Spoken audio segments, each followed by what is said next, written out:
the University of Texas has a little hand sign. It's meant to look like a longhorn, like that. Yeah. In case you're wondering, they get really triggered if you invert it. Like, is this like this? Like that. Maybe like this. A lot like that. Yeah, like that. They don't. Yeah. They get triggered. Okay. Oh, okay. Not okay. Oh, okay. All right. Yeah. Okay. Got it. I'm Colby. That's Bratke. A victorious Kyle Bratke, and this is Bootleg.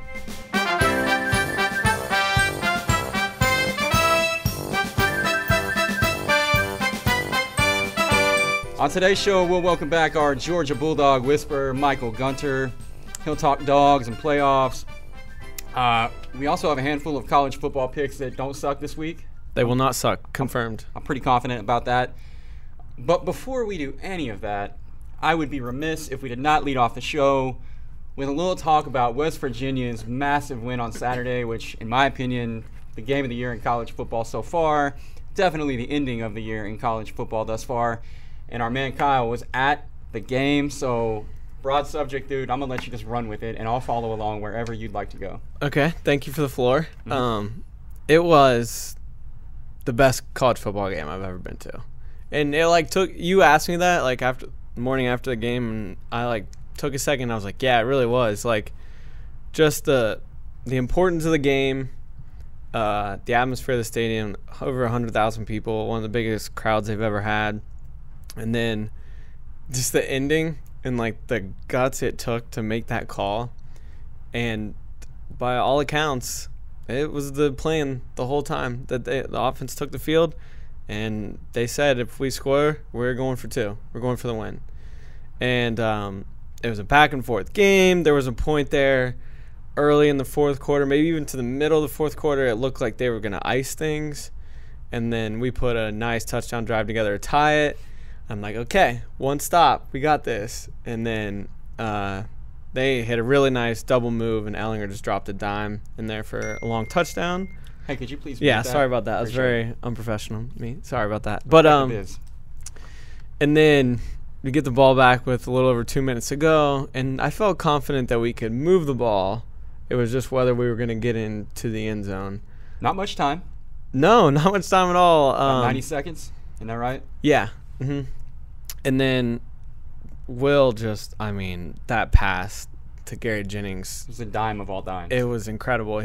He left both of his feet to throw that. It was weird. It was a little well, it's jump. like he looked and all of a sudden he was like, holy shit, that guy's super open, and he just had to get it out real quick. Yeah, he didn't have time to really set his feet. Well, also if he had, Jennings would have landed in the student section. Very accurate, yes. Yeah. So Jennings gets a foot down, and I'm going nuts. And then it was like, okay, wait, calm down. We got to make the extra point. And I look on the field, and sure enough, the offense didn't even think about leaving the field. And I'm like, okay.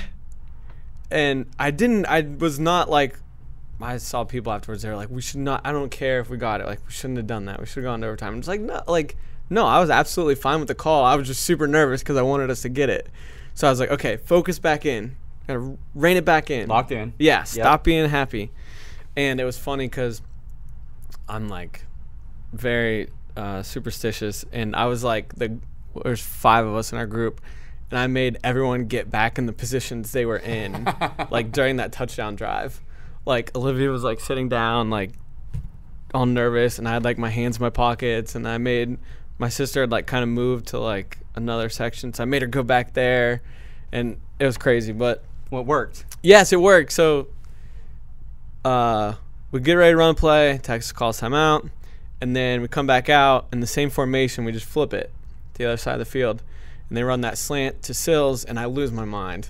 I'm going nuts. I had no idea Herman called timeout. It was so loud in there. You couldn't hear it. Oh, no? You couldn't hear it. So on my laptop with my headphones on, I heard the whistle. No, you couldn't hear it. And everyone was going nuts. The 10 West Virginia fans that were in our section were going nuts.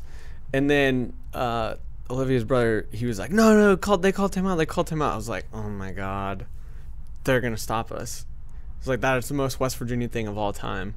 We got the matchup we wanted. We execute perfectly. He catches it, perfect throw. Oh, wait a minute, Herman called timeout. Which was pretty genius on his part. Absolutely, because we got our All-American wide receiver on a backup freshman corner One-on-one. About like a 6-inch height advantage as well, right? Yes. One-on-one, and Sills and Greer beat everybody with that slant route. Mm-hmm. They have for 2 years now, and no one's going to stop it. So they call timeout. And I love that we didn't try to outsmart ourselves. West Virginia, that is. Come out in the exact same formation. All 3 times we lined up to run that 2-point play, it was the same play. Just the one time we switched the side of the field that we had the trips wide receivers on. Yeah. And Herman even said after the game, I was not expecting that. Well, the cool thing, I know I was going to let you go. I do want to interject, though, because absolutely. This is my favorite thing about that play call. Not just the fact that, first of all, Dana Holgorsen with massive cojones to go for 2 in that spot anyway, because your whole season, it's not like West Virginia, right. 3-loss team, nothing to lose, yeah. go for it. Whole season rides on that. Mm-hmm. So there's that. But the play call was one of my favorite parts because after the fact, little recon learned that this particular 2-point play is their go-to 2-point play where they put Sills isolated on one side, they go trips to the opposite side, and basically Greer has 5 options on the play, which is obviously Sills is a get-open route, either a slant or a fade.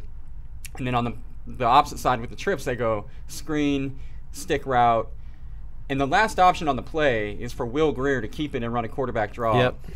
And so not only is it Holgorsen having the confidence in his team and the courage to go for it in that spot, but then having the confidence in Will Greer is ultimately what it came down to. Because he just basically was like, I trust Will to make the play, whatever the play is. Right. He did not, like, Holgorsen and Spavital don't tell Will, like, hey, do this. They're just like, we're calling this play, and whatever you see there, you take. And he played it perfectly. So they come back out, and I mean, he immediately tucked that thing. He, did the one step and then immediately tucked it. And having watched it like a million different times from like 75 different angles, I'm convinced because he kind of goes right into the line at first and then bounces it. Thank God. I'm convinced he did it on purpose. Oh, you think he was setting him up? He sucked that linebacker in that had moved out to cover the slant. Yeah. And then by the time the linebacker realized because he's much smaller than the offensive lineman, so he gets behind him, and then he kicked it out. Yep. Linebacker was nowhere to be found because he got sucked in. I don't know. Maybe I'm overthinking it. No, it provided the perfect symmetry to the play he got injured on last year. Basically the same play, same corner, same team. Yep. Way different result. Just way different result. Yep. And I proceeded to lose my mind again this time, and I was like, kind of waited a second, and there were no flags, anything like that. And then, of course, there ended up being a flag and I don't have a problem with, now we're going to kind of get into the horns down thing. I don't have a problem with the second unsportsmanlike conduct penalty that they got after that one, because it was like 7 West Virginia players that pretty much ran up to the student section, and Will threw the football. So he crossed the goal line. Oh, you got to throw a flag on him for that, but it was so worth it. Yeah, because he just, it was I don't give an F. Fastball off the back of the wall. Yeah, it was I don't give an awesome. F, and then runs up to the student section. He's going horns down, and the sideline videos are great because people are just yelling every obscenity at him in the world, and he's just looking back at him with the horns down. And you pointed out to me, too, that he passed the West Virginia athletic director en route to that fastball so, off the back the fastball went, right by Shane Lyons, and then, all the players just running by Shane Lyons as they're all just flashing horns down. So then, that's kind of where I want to go to next, because that was, it's almost the story of the game, and it's kind of rejuvenated this topic of whether horns down is as disrespectful as the Texas fans want to make it to be, and if it really should be a 15-yard penalty. So I just kind of want to I want to break this down kind of step by step. And the first being, what is this? Okay? This is a Texas fan pretending that their hand is a steer. Yeah. So pretending that's not a real steer. No, it's not. It's your hand that you manipulated to look like what you think is a steer. Mm-hmm. And that's all it means. That is literally all it means. It does not have a meaning like the middle finger has a meaning. The middle finger means, hey, man, F you, or F what you are, or what you stand for, and all this stuff. Yeah. Thanks for bleeping that out for the kids. Yeah, of course. This is a steer, or your hand pretending to be a steer. It means nothing. It means absolutely nothing. And when you do that, when you throw that in everybody's face every 2 seconds of a football game, or of anything that you ever do, people are going to mock it. Yeah. It is exactly like Florida in the Gator Chomp. The Texas Tech and Oklahoma State to the side. Yeah, Texas Tech straight up. Tech is not trying to recklessly fire their weapon at anybody. Oklahoma State does not care. They will fire at anybody. Yeah. It is just like, okay, cool, that's your school thing. All right, well, when we beat you, we're going to mock it. When West Virginia lost to Iowa State this year, they were mockingly singing Country Roads. You didn't hear any of the players sending out tweets about it, crying about it. It's what you get. I mean, it's just the way it works. And it's almost like it's a cult. Like, when you were at the game, someone is doing this every 2 seconds, and I don't even have any words for it. I don't understand. So the first time it was penalized is when Sills had like the 60-yard touchdown pass. He did it for he runs through the end zone, back in the end zone, and just goes like this with both hands for like 2 seconds. Mm-hmm. He didn't do it in anybody's face. He didn't run up into the stands. He wasn't just like running up and down the sidelines going like that. He just did it once like that and then went back to the sideline. And they immediately threw the flag. And Holgerson said afterwards that they asked the refs specifically, is horns down going to be a penalty? And they told him no. So he was pretty pissed about it. And maybe the greatest video of all time on the sideline. I'll try to find a tweet of it and throw a tweet in there. Oh, I know where one is. Okay. But he's yelling at the refs about this during the TV timeout, and he does like the horns down thing as he's like talking to him. And then, for those of you who don't know, there is a hand signal with your middle finger that – can I do it? Am I allowed to do it? Yeah. Okay. Go ahead. So this is the state of West Virginia. There's the northern panhandle and the eastern panhandle, and there's Parkersburg. I'm from about like right here. So that's a good geography lesson. He did that to the official. And he said after the game, he's like, I mean, we have a hand signal we can do too. It just means the state of West Virginia. He's like, he's clearly like saying to the ref, like, hey, I'll do this. It honestly looked like he was like telling the same story too. Like, well, here's Parkersburg and here's Morgantown. And I know, right? And it was just hilarious that he gave an official the middle finger during a game, and the official just like was standing there talking to him. I'm glad he got that one because I think every other official in that game was looking to throw a flag for like sneezing wrong. Yeah, absolutely. And I mean, there were bad calls on Texas too, but I just don't understand when that became a penalty because you can sit there and watch Oklahoma, Texas, and an Oklahoma player does it maybe every play. And, I mean, was there one called this year during that game for that? There was a thing, and I should have done the research on this. Something happened in like 2002 or 1. Kewan Jones scored against Texas and it was into the Texas end zone. And he went 2 hands, and they were super not happy about it. And I think that after that, they said that Oklahoma players couldn't do that during the game anymore. But that was 17 years ago. I don't know if that's still a thing now. Seems like we forgot about that. I had not thought anything else about it until the West Virginia game. I don't think anyone really had. It was just like, okay, this is what people do when they beat Texas. And then all of a sudden, we're getting penalized for it. But here's my thing. Why? There appears to be anyway, such a sense of entitlement with UT in that you're not allowed to say or do this certain list of things to them because that's not nice. But they're so fragile. Like, yes. Can you even imagine Oklahoma State fans getting upset? It's Bedlam Week, by the way. Right. Do you think that if someone were to invert a pistol, that they would be upset? No one would even know what that is. Right. Texas A&M does the thumbs up, the giggle thing. Yeah. Do you think that if someone scored against A&M and went thumbs down, that they would flag that? No. When you're playing Florida and you score against Florida and you gator chomp, mocking their gator, they don't flag that. Well, that was the thing. Spencer Hall, he tweeted, I watched Mizzou players mock that for 3 hours today, and not a single one was called. Huh. And they shouldn't be. No. It's just you're just doing something with your hand. It's a hand signal. How much can it mean? Like, I don't know. That you really get triggered by this? Yeah, the answer is yes. They do. I know, but it just blows my mind, and I don't understand why it's such a big deal. And, I mean, we were like mockingly in the stadium. We were like, well, they shouldn't be able to do it at all. If we can't go like that, why can they go like this? Well, speaking of guns up, why can Oklahoma State and Texas A&M simulate a firearm? That is a firearm, and you're supposed to get penalized in the NFL if you simulate violence or firearms.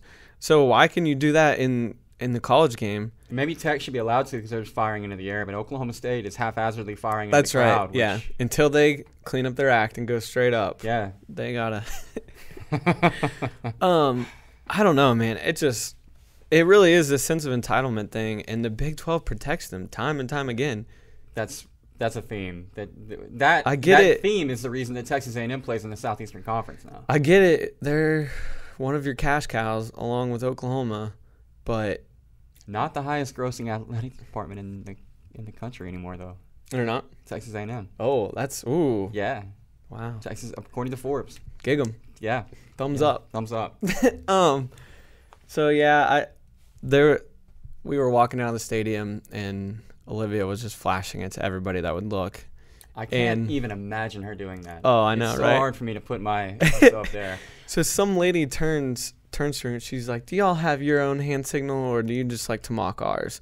And it was just like the most condescending thing. I super wish that she would have thrown up the West Virginia. I know, and we didn't. Moment. We didn't. We were really nice. We were just like, no, we just like to do that, just like kind of being sarcastic back. But just the whole. So they look down upon West Virginia is what it honestly comes down to, and I'm sure now they don't with Oklahoma as they see them as a peer. Which is funny because, never mind. No, you're right. I know what you're gonna say, and you're right. But I really think that they look down upon West Virginia, and I felt like that the way with our interactions with fans there. It's not like they were personal though, because it's like I was telling you earlier, it's everybody. Like they treated Texas A&M like little brother, and Texas A&M again, most valuable football program in the country, and Texas fans treated them with this sort of deferential, "You're our little brother, yeah. You're obnoxious, go away." That's their MO. I mean, I think a lot of people just in their minds look down upon West Virginia because of all the stereotypes, and I could care less, and it does not trigger me one bit. It actually makes it even sweeter when we go into your 100,000-seat palace and go for two in the ballsiest college football move since I don't know when. But, I mean, it was just awesome. It was so much fun. So, backstory, I was at the rugby weekend in Chicago at Soldier Field. Shout out to Flo Rugby if you're a rugby fan. Yeah, we got check it England out. Against New Zealand coming up this weekend. It's a massive game, so you should definitely tune in for that. And so I was watching everything on my laptop in the press box, and I'm trying to message Bratke because on college football Saturdays, this is like my That's primary, what we do, yeah. It's my primary sounding board, and I'm getting no response to anything, even before the game. So I'm just having to live vicariously through his Instagram story. And then the game starts, and I'm kind of halfway paying attention to it, and then at the end of the game, I just couldn't help it anymore. I'm just firing off just letters and stuff. It was awesome. I liked coming back and having 15 messages to read. So at 3:30 in the morning, so I had the first flight out of Chicago the next morning, so my alarm went off at 3 a.m. And Bratke responds to me at 3:30 while I'm in the Uber on the way to O'Hare, finally replying to my text from the night before because he was still awake. I went to sleep for 2 hours, and then I woke back up, and I could not get back to sleep. I was just, you don't know how many times I searched Dana Holgerson on Twitter just to see what everyone was saying. And then all these videos were coming out of the last couple of plays. People were putting the Titanic music to it and finding new angles of. The Titanic thing is my favorite thing. Oh my gosh, it's so great. It makes everything so much better. It really does. Stuff I don't even care about. I was like, wow, that was really cool because the Titanic music was behind it. But, and then after the game. Are you getting to Tom? I am. Talk Tom? Okay. Yeah. This is my favorite part. Let's talk Tom. So we talked about him last week being a hardo with Gundy and running 60 yards across the field. He didn't need to do that. That was so unnecessary and just looked ridiculous. But anyways, I digress. After the game, and this was really weird too because I watched most of the press conference because I wanted to kind of see how this came about or whatever. He was very complimentary of, he opened up the press conference. He was like, wow, heck of a college football game, right? And he's not wrong. And it was. And it's just one of those crazy ones that he just happened to be on the wrong end of. But it would have been fine if he just kept it at that. And he was very complimentary of Greer and Sills and Jennings, wide receivers, and everybody. But then just unprovoked, Actually, I want to pull up that quote because I don't want to get anything wrong. But it was about Will Greer's 2-point conversion run, and he stuck the ball out across the goal line. Yeah. And it wasn't like a high step. I don't know. It was just like a holy shit, I just scored on the 2-point Yes. conversion the third time we ran it, and this is the craziest thing I've ever been a part of. It was almost like a little skip. Yeah. Almost. It was the same thing Kyler Murray against Tech. Yeah, Scored Murray tied does at it. 14, and he did, or might have been our first score, I don't remember, but he did a little jump thing over the goal line. It was literally the same thing. So Much. Herman said, "I thought taunting before you crossed the goal line negated a score. I've got to brush up on my rules and get some questions answered." Are you kidding me, Tom? Is this really a thing? First of all, for there to be a taunting penalty, there has to be someone to taunt. If you go back and watch the play, there is no Texas player within 10 yards of Will Greer. He is not looking at any of them. He is not pointing the ball at any of them because, as I said, there's no one around him. Right, if he was going in, like pointing Yes. at, or horns down or Yes. whatever at a Right. player as he's crossing the goal line, Right. I guess then fine if you want to make that argument. You're still a cop, but if you want to make that Oh, you're argument, very much a cop. fine. But in this situation, ball was toward the goal line. An excited jump thing. Yep. I don't even know what else to call it. No, I have a perfect analogy. Okay, 4th and 5, the Rose Bowl of the 2005 National Championship game. Oh, What did wow. Vince Young do as he crossed the goal line? Seems like basically, literally the exact same thing that Will Oh did wow, on Saturday. really? Yeah. Okay, well, let's go back and take that national title away from Texas then, Tom. Yep, shouldn't have scored. 15-yard penalty. Okay. All right. now it's Texas 4th no down and longer 2005 national champions. That seems fair. Cool. All right. Glad we settled that. Also, like, just remember this? Yeah. Remember this whole thing here? Yeah. The backpack. Drew Lock celebration? Drew Lock kind of put the backpack on last year in the Texas Bowl. Yeah. And then Tommy Boy thought it'd be a good idea to mock thought a it'd be college athlete. Yeah, just, some kid less than half his age. Yeah. Just, grown-ass man mocking him during a game. Oh, but that was Tom just having fun. You see, that was him showing personality. Okay, well, true.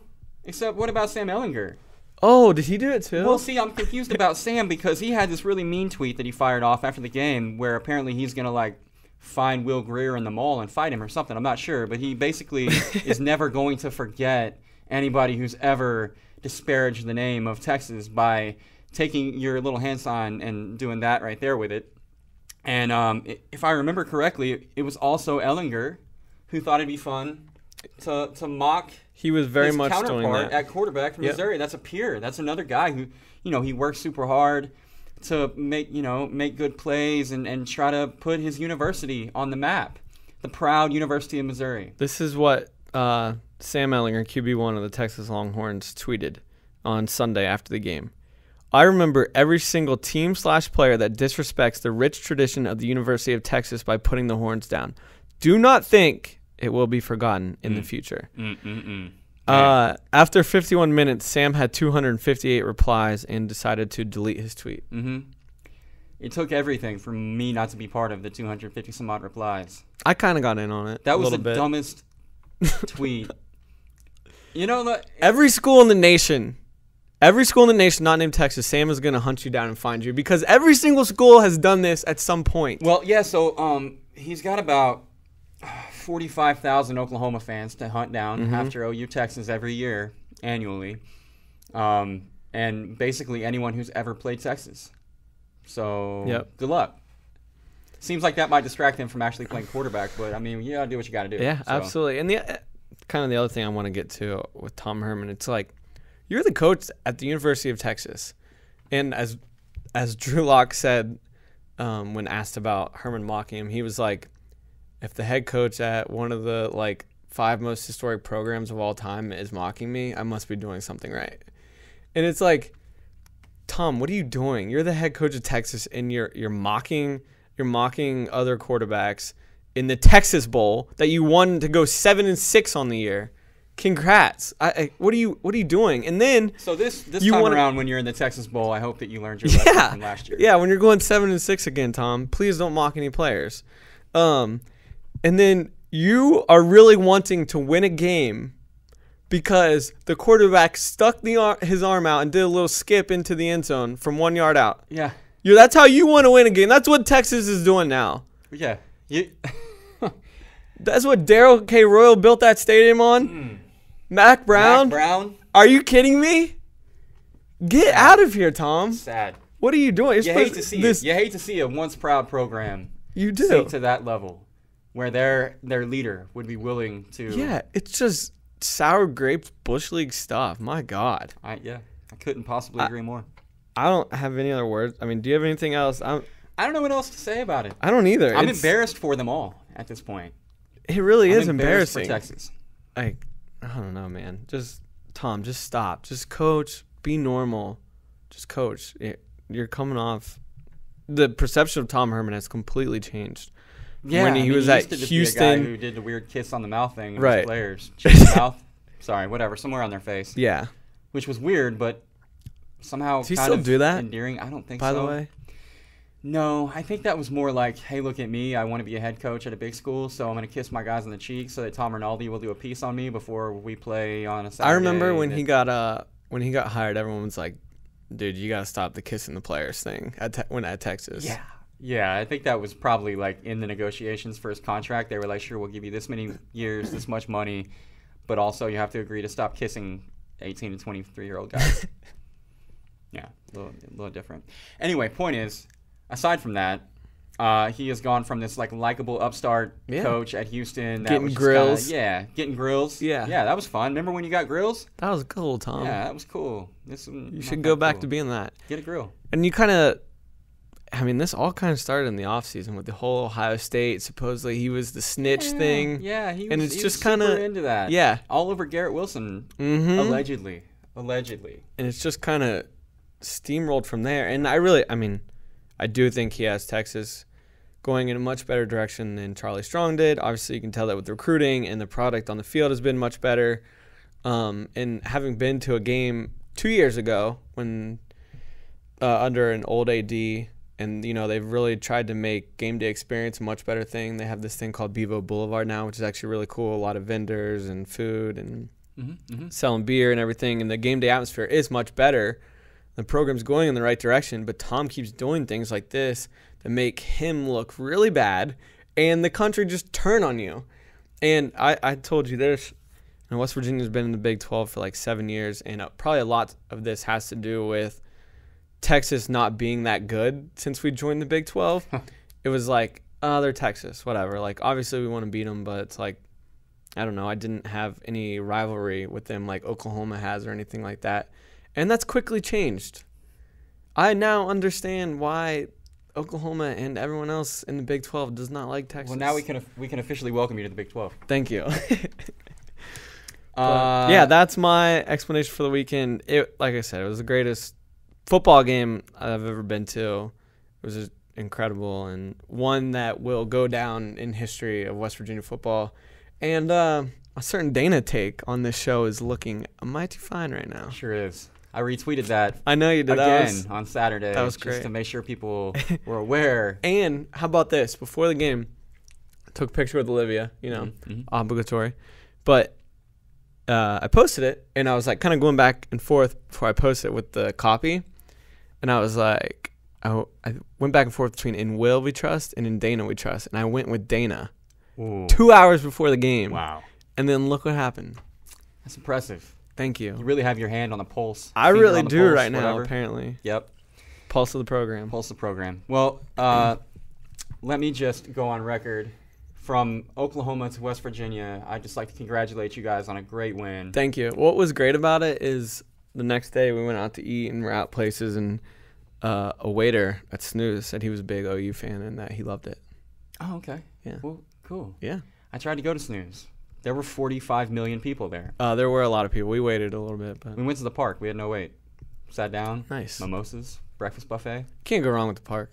The park's a good spot, especially on Sunday. With the $5 mimosa is not like the cheapest thing in the world, but it's also not the most expensive thing in the world. Plenty of options, like 7 flavors if you're into that sort of thing. And their buffet is like A1. Bunch of TVs. Oh, yeah, lots of TVs. Good environment. We were outside, nice, good weather. I'd been in Chicago where it was like 38, so... I'm sure that was very nice. Yeah, so 63 on the patio felt pretty good. Yep. All right, well, that's probably enough about Texas and their head coach. We have my man Michael Gunter. We're going to bring him on the set here, and then like magic, he will appear in the middle of us, and we'll talk some Georgia football. As promised, our Georgia Whisperer is in the building. Michael Gunter, thanks for coming back, man. Thrilled to be back. I'm surprised y'all are willing to have me back. But. Well, I mean, it's a pretty long list of guests that want to be on this show. Yeah? But I just moved you to the top, though. I appreciate that. Yeah, you get priority. Had a really strong performance last time. Yeah, you brought your A game. You came with lots of information, lots of preparation on your part, clearly, and that's rare. Like, Bratke and I don't even really prepare for the show. We just kind of show up. Okay, so. I thought you were saying it was rare that I would be prepared for something. No. So. Well, but rare for anyone at this desk to actually prepare for this show. Gotcha. We shoot from the hip. Okay, fair. So we already went in on Texas and Tom Herman before you got in here. Mm-hmm. You're welcome to pile on, but your Georgia Bulldogs had a nice little win on Saturday as well. We did, and actually Colby was one that instilled a little bit more confidence in me than I actually had in Georgia. Because I about hit that one completely on the head. Yeah, even though I did in the email out to the Flo softball team for our games, I said that we'd win by 3 scores, but only after the confidence that you gave, in the fact that partly because you believe in this Georgia team, but also because Kentucky seemed to be a little bit of a pretender.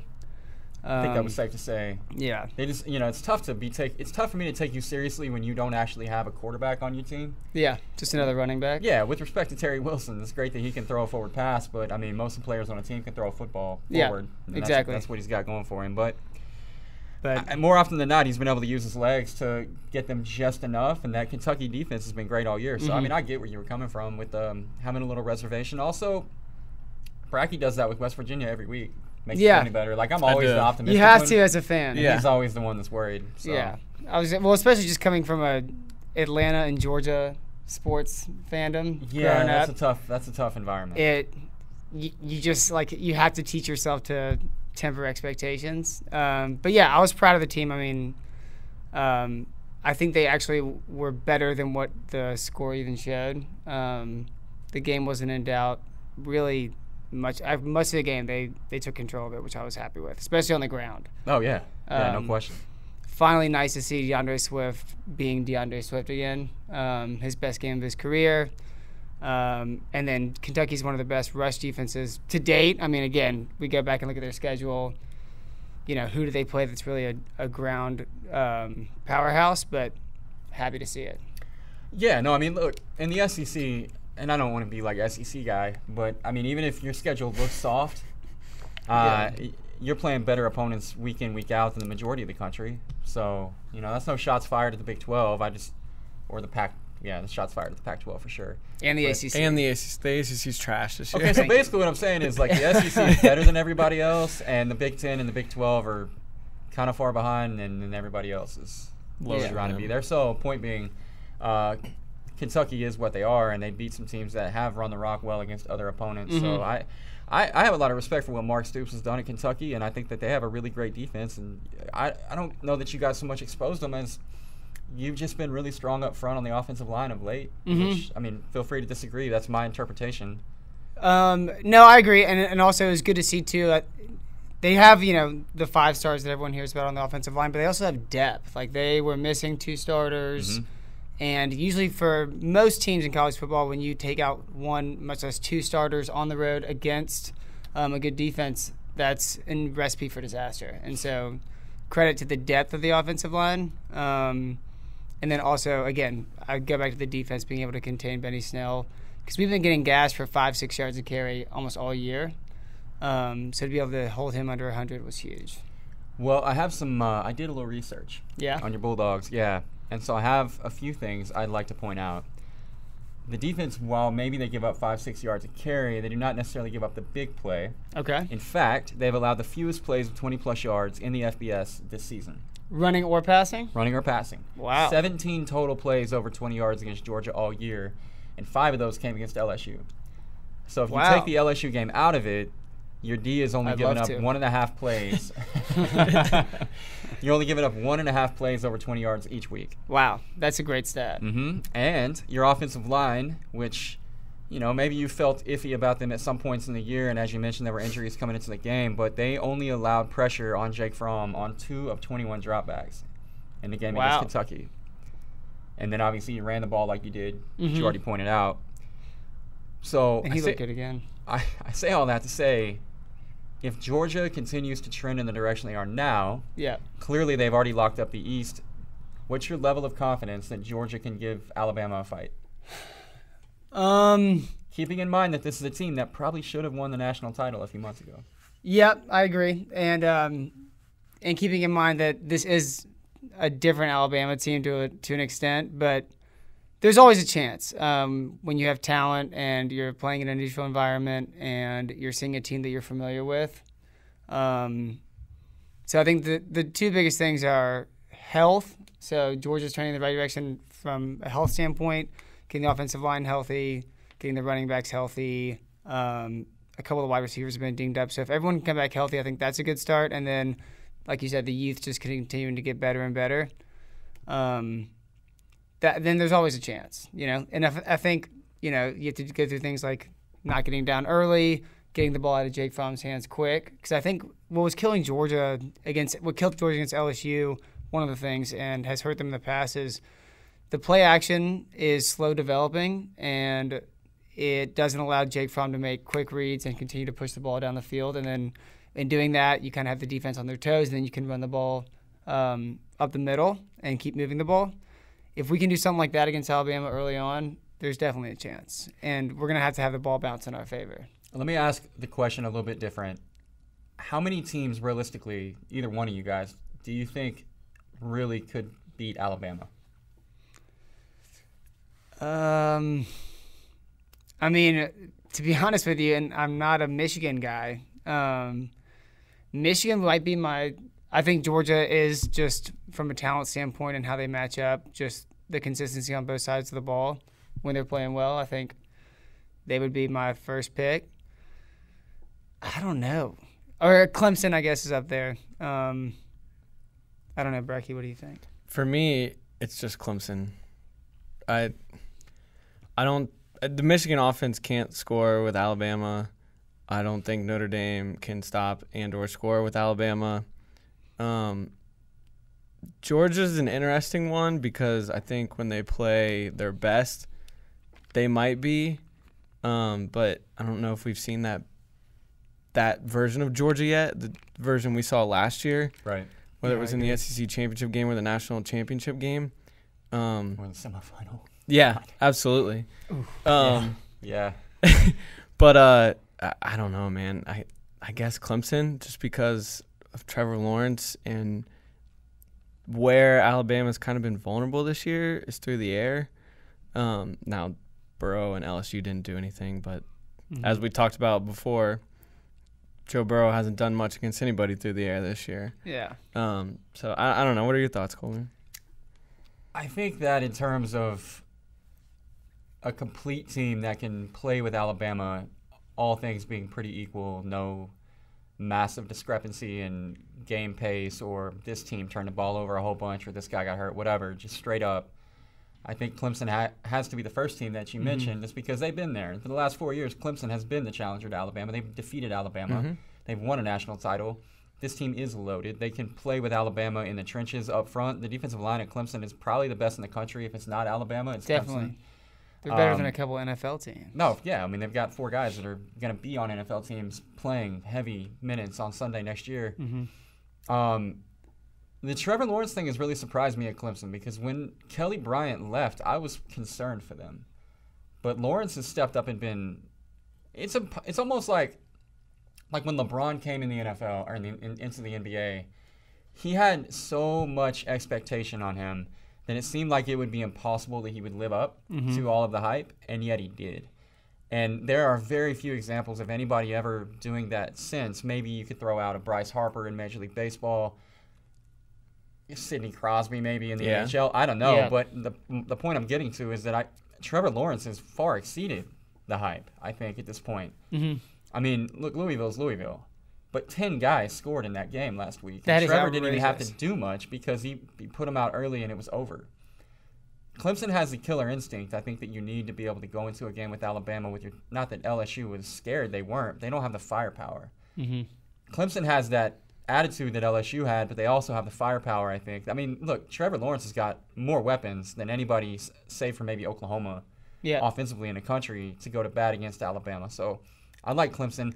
I like Georgia. And like you said, they haven't exactly been the same team that we watched last year for whatever reason. They've just kind of been stuck in the mud, I feel like, for the better part of this year. But that's still a team that, quite frankly, should have won a national title last year. Oh, absolutely. And, obviously they lost some key pieces, but they've also had some key replacements step up. So Georgia's a team that you have to take seriously.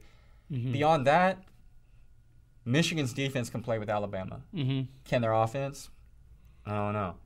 Oklahoma's offense can score with Alabama. But their defense Tua's going to score every 3 plays. Mm-hmm. So I don't know. I think it pretty much begins and ends with Clemson and Georgia. I don't think there's really anybody else that can go toe-to-toe with Bama. Yeah. Now, if Oklahoma gets into a fight with Bama in a 1 versus 4 in the playoff, you got to punch your shot. Mm-hmm. You got Kyler Murray. You're going to score. If you can get some turnovers and get some stops, I don't know. Maybe. But yeah. I just think it's Clemson, maybe Georgia, and then nobody else. Mm-hmm. I think that's interesting what Bratke said is that I think, like you said, Michigan's defense can match up with Alabama on that side of the ball.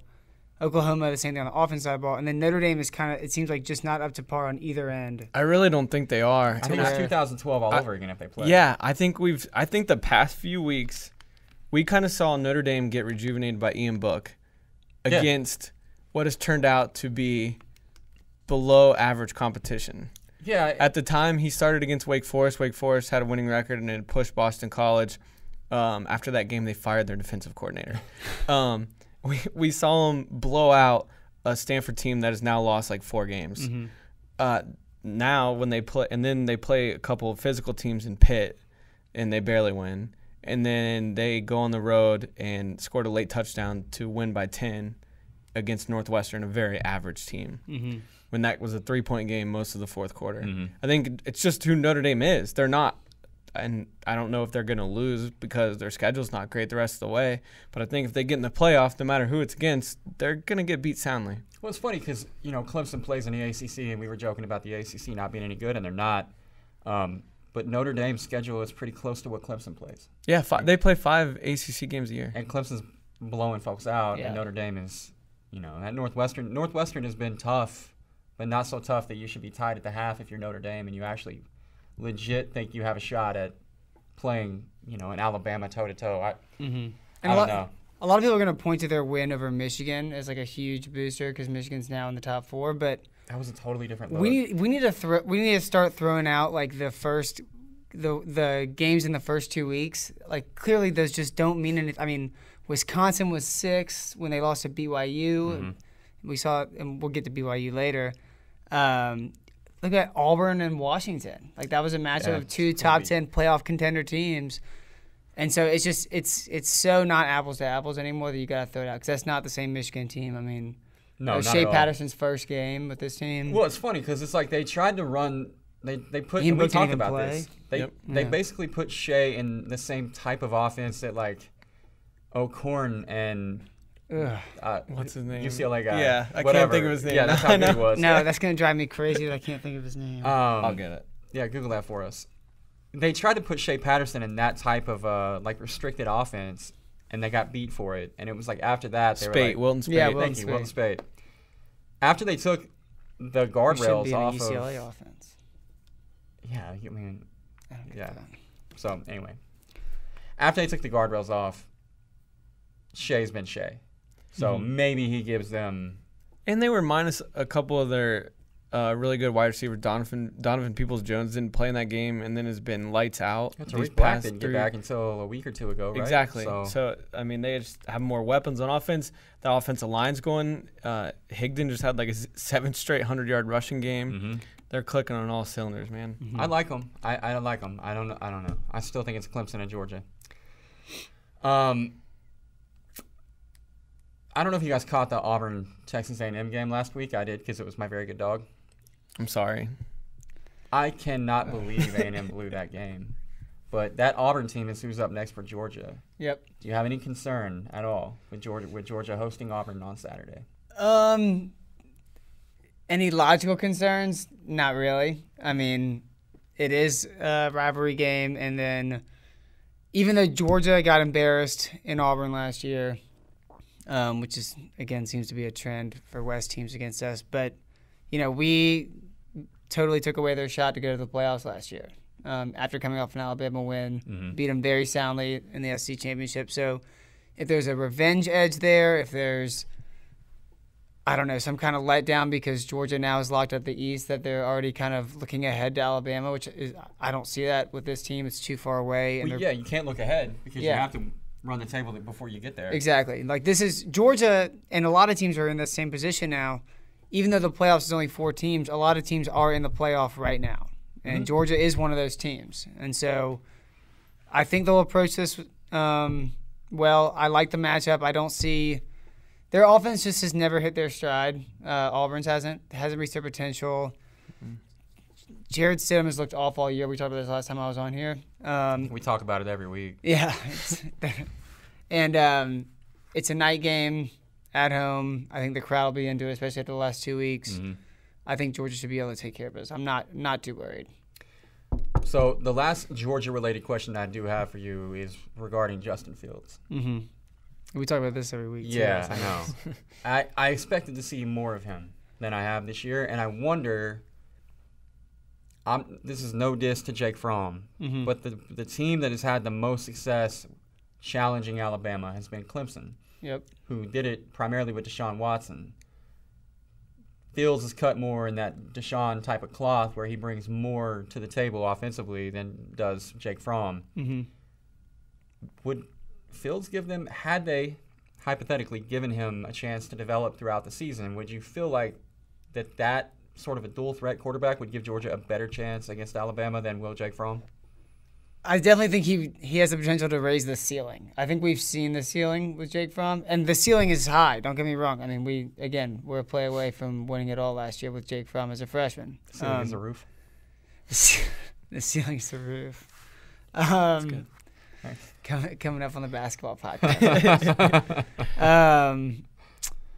So I want to say yes. I mean, it's unfair because I haven't seen enough to say yes. You would think that it would give us a new element and a new kind of wrinkle in order to beat them.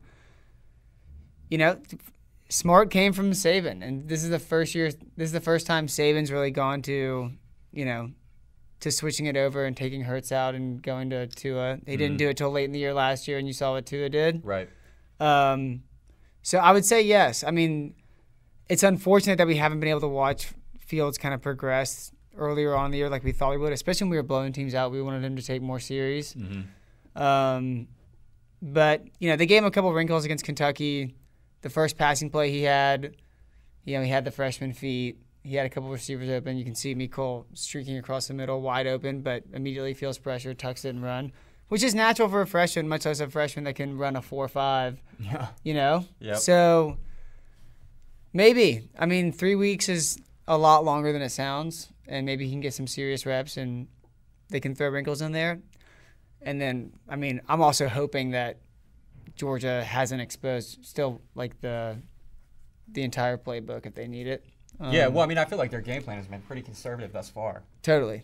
So that bodes well. You keep collecting W's and you don't show anything. Yeah, assuming they have it.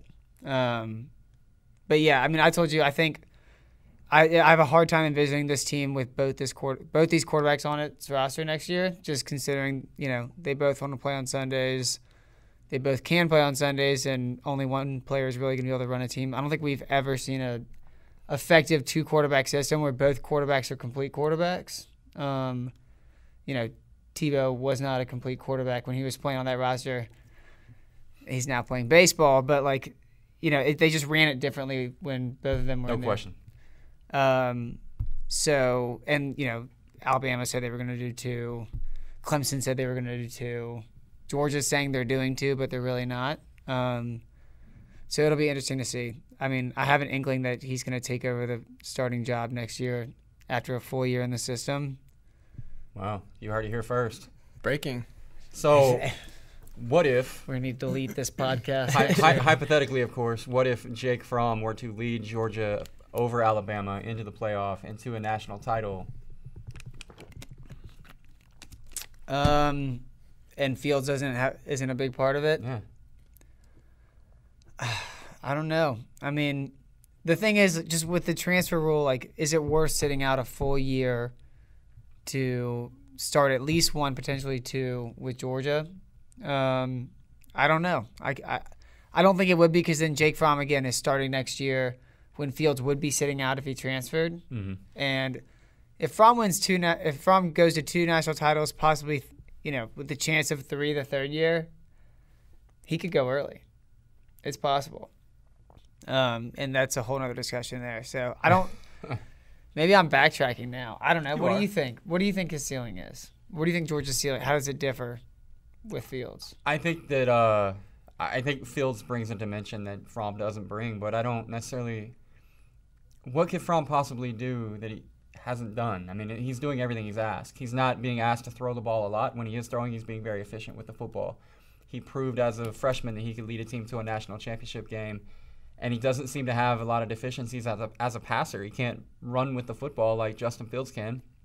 I would rather look, if I was playing NCAA football dynasty mode or whatever, I would Justin Fields be my quarterback because he's more fun to play with. He brings more to the table. That's because he rated 99 and everything. Absolutely, but I don't know how, if you're Kirby Smart, it's tough, man, because I don't know how you get Fields more involved without kind of, I don't know, moving Fromm back to the point where you would kind of shake his confidence. Yeah, that's the thing too, because Fromm is people think of Fromm as being such a veteran, right? And he would be okay with anything, but he's only a sophomore, so he's still right. He's still a 19-year-old. You can still break that confidence too. Yeah, I agree. Yeah, so it's tough. I mean, look, it's a problem everybody would love to have. Put it that way, but yeah. You guys want to make some picks? Let's do it. Let's give these people some free money. Bratke, lead off. All right, I like big spreads this week, and I'm going to start with Syracuse -21 versus Louisville. This Louisville team has just absolutely quit. So I texted you on Saturday while you weren't responding to me because you were West Virginiaing out in Austin. Clemson scored in about 12 seconds, and immediately Louisville was done. You could just, they were down 7-0 and they were done. Yeah. It was over. You got to go to the Carrier Dome. This Syracuse offense is actually very good this year, averaging over 40 points a game. Louisville they got a good coach. Politely gives up 40 points a game, sometimes 70. 77. Right. Yeah. So, yeah, give me Syracuse rolling big. Put up a basketball score at the Carrier Dome. Yes. I love that. Probably more than their basketball team will score this year because they're not very good anymore. Shots fired. Sorry, Jim. Yeah. Do you want me to keep going? Do you want? No, let's share. Kay. Let's let Gunter go. I like that too.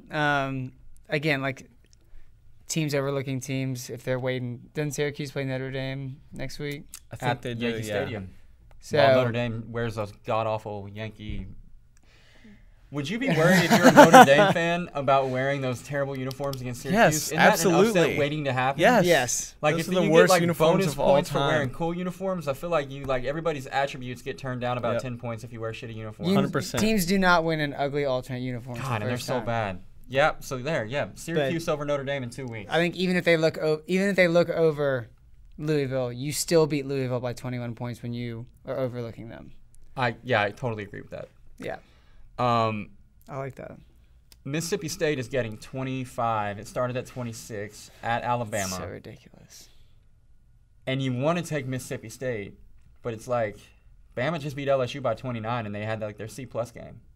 Yeah, So, on the road. Yeah, on the road. This one's in Tuscaloosa? Yeah. So here's the thing. I think I'm going to be on the Mississippi State side of this, but I'm going to be sweating it out.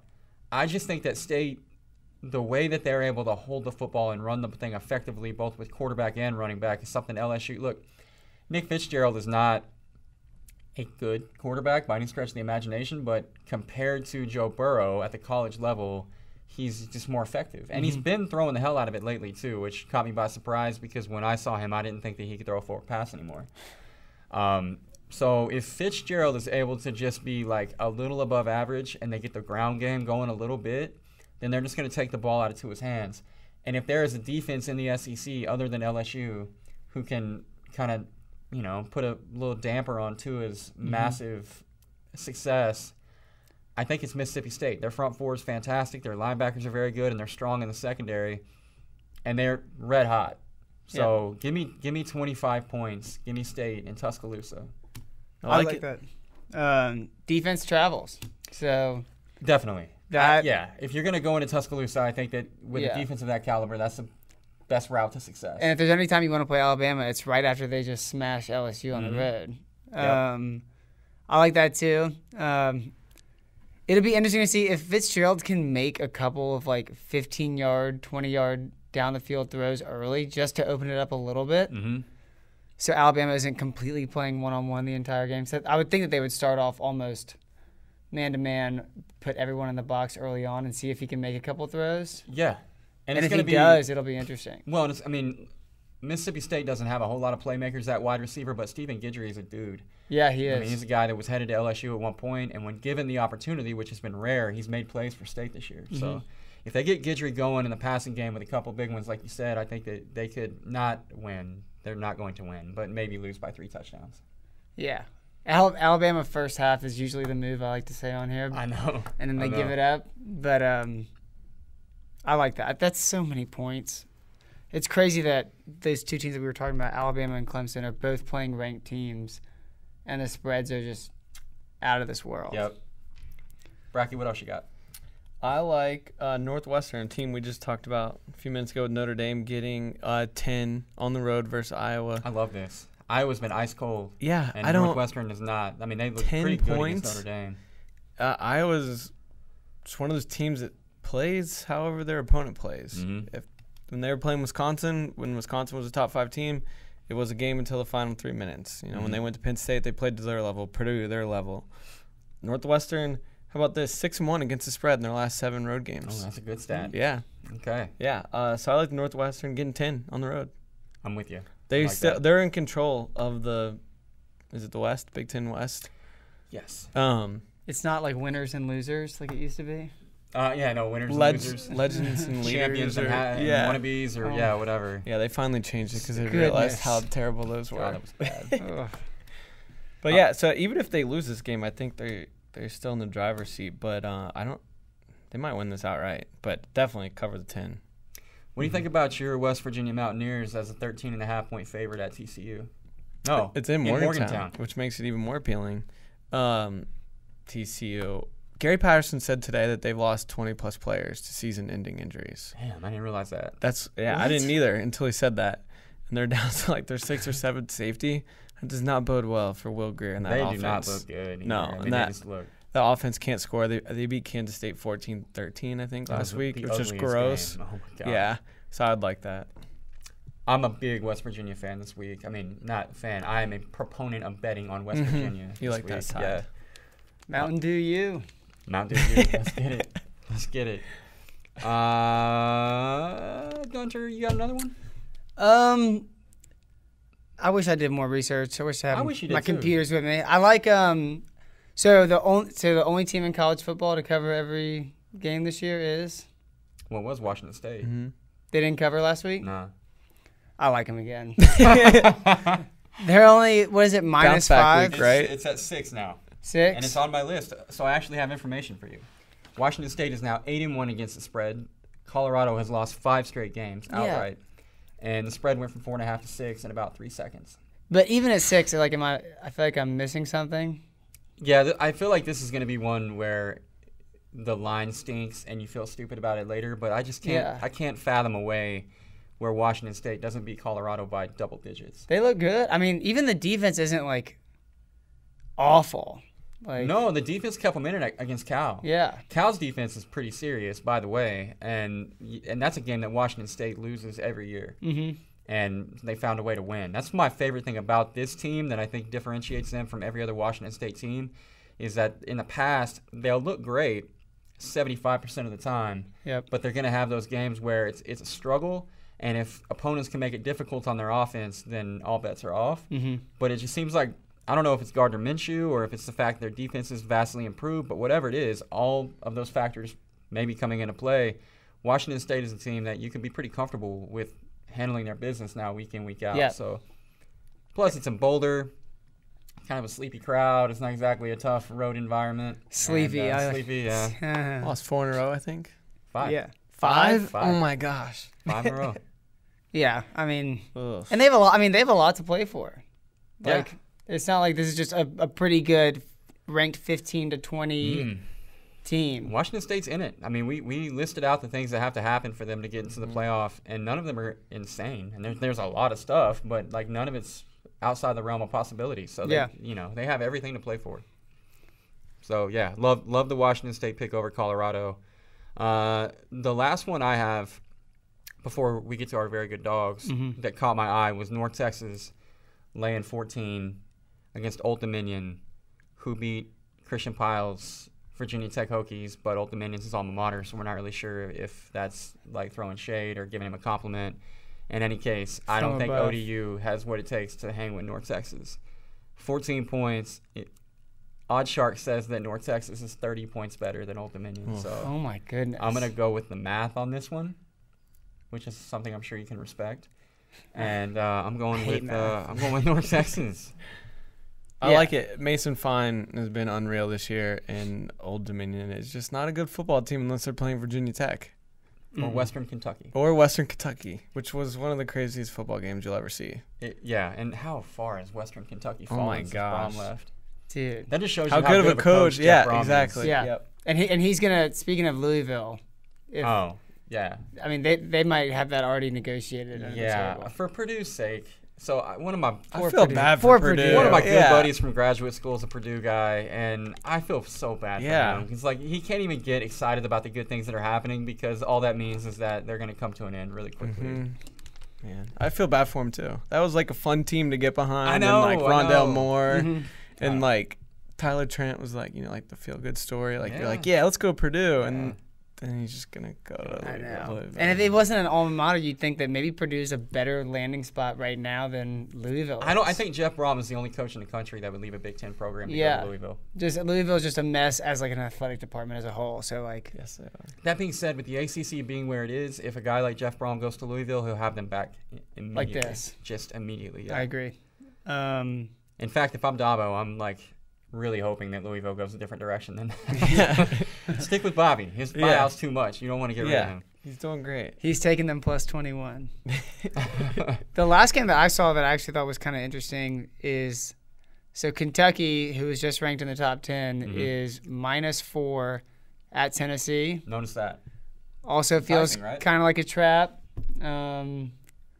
But, it's not like Kentucky's just going to – I mean, this is still one of the best seasons they've had in a long time. This is – Still one of the best defenses in the SEC. Yeah, Benny Snell is still going – this is his senior year. Like, this is still like a proud football team going up against a very, very bad offense. Or just, team as a whole. What was the Charlotte score? I not impressed. Like- 14-3, I think. Yeah. That's gross too. Dude. Also gross. Get out of here with that. Well, Yeah. and two, like, look, Benny's going to be able to – Snell, he's going to be able to run against that Tennessee defense. That's not Georgia. Like, there will be places for him to run. I think Benny has a big day, and I think Kentucky wins by more than 4. I'm with you on that. Last one I had, another big spread, but it's Utah State, who has just been absolutely murdering people. Dude, they're good. They are good. Mine They're better than UCF. It is a huge number. I had to get that one in. I love it. It's -31. But San Jose State is one of the 15 worst teams in the country. And Utah Do you State. keep a running list of the worst Yeah, teams in the I country? do. I do. And all of my mention Bratke's on here bottom are in 15. maybe I'll start doing You that. should. I feel like I'll every do week the bottom you 15. just prey on the crappiest teams in college football. Yeah, every it's week. easy money. Okay. They average 50 points a game, which is second only to Alabama. And San Jose State's just not going to score enough to cover that big number. I don't disagree with you. So That means I got to score 20 points? they're not going to. No way. I like that. It's a good find. I don't know where you found that. I was just looking down through the lines, saw that one, and decided to do a little research on This it. guy, man, he's a big research guy. I am. All right, so last time that you were on the show, you didn't have a very good dog, which was very disappointing because we had to kick you off before this segment. But I know. I was today, embarrassed. you have one. I so do. you can stay. And not only that, Thank you. can lead off. Okay. My very good dog, so I'm going out on a limb on my first time, so this will determine how Do you ever get to do it again? how long it takes for me to get back on here. Is UMass against BYU. Which you can watch live on FloFootball. Yes, and it's unrelated. Wow. I'm not saying that you had to sign up and watch it on FloFootball on Saturday But if you exclusively. did, I wouldn't hate it. Exactly. 13.5-point underdogs. BYU is skidding, and dude, UMass can score. They can, no question. Marquise Young is I think Marquise Young is a guy that's going to play at the next level. Really? I really do. He's a complete back. And not only is he, I think Marquise Young has a path to becoming like a quality third down back in the NFL because if you watch UMass, they do a lot with him out of the backfield. Mm-hmm. So, yeah, Marquise Young is a guy that... I love Andy Isabella, too. Yeah, Andy Isabella, all 5'3" of him. Yeah, but he's a baller. He is a baller, no question. So, yeah, no, I love that pick. Yeah, I mean... Yeah, I like it. I mean, they also throw the ball. They throw it for more than 300 yards a game. Mm-hmm. BYU hasn't scored much recently and is, again, skidding. Ever since they played Wisconsin, really, they haven't played well. Coming off a disheartening, I guess is the best way to put it, disheartening loss to Boise State, a team that they go back and forth with. So, yeah, give me UMass. Zoomass. How about a body clock game? That game's noon kickoff. East Coast time, so also that's known as 10 a.m. Exactly. For the locals back in Salt Lake City. That's right. Okay. So body clock game, not Salt Lake. Provo. Sorry. Yeah, Utah's in Salt Lake, right? Yeah, they'll probably fight you for that. Sorry about that. Yeah. Yeah, body clock game. Yeah, that's live right. on FloFootball. And wow, you can't beat that. I mean, what's better? Marquise Young, Andy Isabella. We got all the things. You never know who UMass is going to play at quarterback because they've literally played three guys this year. Yeah. Now, I mean, I might just go ahead and go up there and play quarterback for that one. It adds up to a lot of yards. I feel like we got to save you for last because, like best for last and everything. And I've been having a real rough time lately. You have. You need to get back on the winning track. Yeah. So I mentioned this. It's not really fair to me, though. Kellen Mond ruined my life on Saturday. That was unreal. I was gloating. Like, I was so happy. Like, I already had my message to you, like, typed out, like, hi, I'm back on the winning track. Yeah. And then I don't even really know what happened. I looked away, and when I came back to it, Auburn was about to score to, like, take the lead. And I don't understand how that happened. I feel like, those little graphs that show you, like, percentage odds to win or whatever had to be, like, 1% for Auburn at a certain point. Man. Yeah. Everybody at Jordan-Hare was about to, like, put for sale signs in Gus's front yard, and then somehow they won the game. I was saying, I think there were more fans at the end of the game than there were at, like, halftime. Definitely. Somehow. I don't know if they allow re-entry at Jordan-Hare. They have to because everybody bounced, and then it was like at their tailgates, they were like, oh, God, we're going to come back. Let's all run back in the stadium. Definitely. Anyway, having said that, I am going to get back on the winning track this week. I've got a really good one for you. Oregon. The Ducks. 3.5. Reliable. Yeah, not so reliable, but they're a 3.5-point dog against Utah. Tyler Huntley broke his collarbone. Very sad. Tyler Huntley, obviously the best player on the Utah offense. Without him, as soon as he went out, Arizona State rolled. Mm-hmm. You take Huntley out of that offense, it becomes very one-dimensional. So you got a one-dimensional offense coming off of a deflating loss to Arizona State where they lost not just a game, but the leader of their offense. And you got Oregon, who got absolutely stunned against Arizona. I don't have any idea what that was. Still don't get that one. But they bounced back last week against UCLA. They're a 10-point favorite. They cover easy. They win by 21. Maybe got a little bit of their mojo back. And listen, if you give me Justin Herbert as a 3.5-point dog against a team with no quarterback, I'm on that all day long. I think the Ducks get back on track. So do I. Oregon, 3.5-point dogs against Utah. That's my pick. So Texas A&M win probability peaked at 87%. Yeah, super. That's rough. Look at that graph. I can't get it to move. But yeah, it peaked at 87% with 2 minutes to go in the game. Yeah, it just drops. That's rough. All they had to do was kick a field goal. Yep. They were driving. I'm sorry. That's not fair. I'm not going to lie. When I was watching that game and then they brought the players back on the field for another go at it, I almost felt like they were going to drop it in there a second time they can pay. Oh, wow. 89.4 is actually where it peaked. That's about what it felt like. Oh, man. It was one of those deals where you're watching it and you're doing the math in your head and you're like, okay, if they get to 17, it's a 3-possession game. There's 3 minutes left. Mathematically, it's literally almost impossible. I'll be good. Yep. And then Mon throws a pick and all hell breaks loose. And Gus gets to stay at Auburn for one more week. Yep. Yeah, hopefully we finish the job. Man. All right. I've won 3 in a row. Going for number 4. Massive hot streak. Let's hear it. You won 4 in a row earlier this year, so I'm trying to match. You called it out and told everybody about it. Well, so I'll lose this week, so just fade this. That's the spirit. So I picked on Texas last week, and I was right, and the spread was about the same. It ended up being 2 points, but this spread, Texas Tech, Texas, 1.5. Saturday night in Lubbock, back-to-back night games. The Big 12 gives Texas Tech. Can tell you that that's not a place that you want to be. No, and Lubbock ever really, but if you're an opposing team, Oklahoma found themselves in a quick 14-0 hole, and I don't really think it matters who plays at quarterback for Texas Tech, because is it Duffy has been pretty good in relief for. Yeah, he can run absolutely, and this. Lubbock is that black hole that just like sucks defense out of everybody, and I mean not that Texas has much to be defense to be sucked out, but they shots fired. Yeah, well, listen to this: the past 3 games, they've given up 578 yards, 502 yards, and 532 yards. And sorry, I wasn't listening to you because I was. No, all good. Past 3 games, they've given up over 500 yards. Oh, that's a lot. And over 300 yards through the air. Also secondary is not good. They give 230 yards rushing to West Virginia.